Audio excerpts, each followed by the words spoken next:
Specijalna bolnica Naftalan započela je sa radom 1989. godine. Razlog za osnivanje bolnice su pronalazak dva ljekovita činitelja u neposrednoj blizini bolnice. Jedno je termomineralna voda, a drugo je ljekovito ulje Naftalan. Dvije osnovne djelatnosti kojima se ovdje bavimo su dermatologija i fizikalna medicina i rehabilitacija.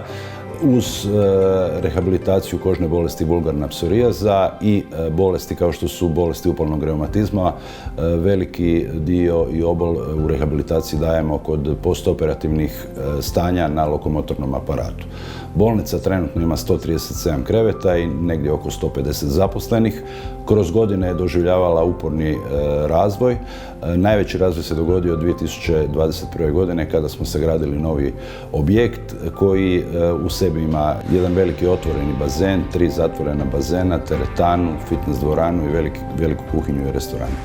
To je doprinijelo znatnom razvoju bolnice i bolje pozicioniranje na tržištu zdravstvenog turizma u Republici Hrvatskoj.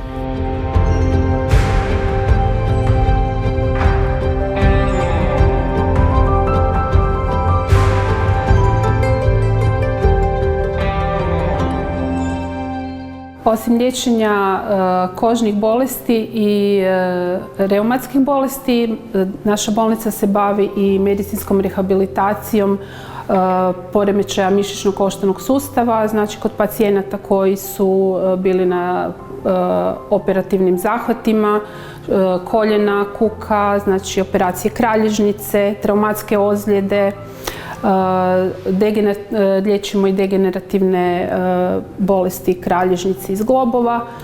Naftalansko ulje koristimo još kroz naš ultrazvuk terapijski, znači kroz elektroterapiju i ontoforezu, znači davanje istosmjerne struje preko naftalanskog ulja. Osim fizikalnih procedura, u dvorani za kineziterapiju koristimo razna pomagala, između ostalog tu je Kinatek za koljeno kojim imamo pasivno razgibavanje kod pacijenata koji su postoperativno bili na zamjeni zgloba ili kod sportskih ozljeda i operacije, recimo prednjih križnih ligamenata.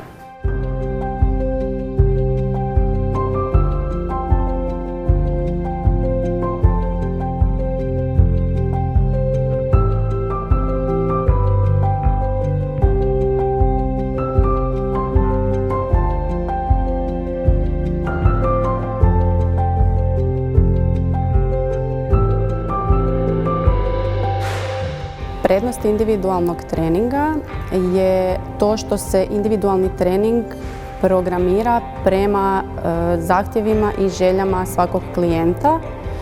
Osim toga, cijelo vrijeme treninga klijent je pod nadzorom kineziologa. Dakle, kineziolog ispravlja pogreške i navodi klijenta na pravilno izvođenje vježbi.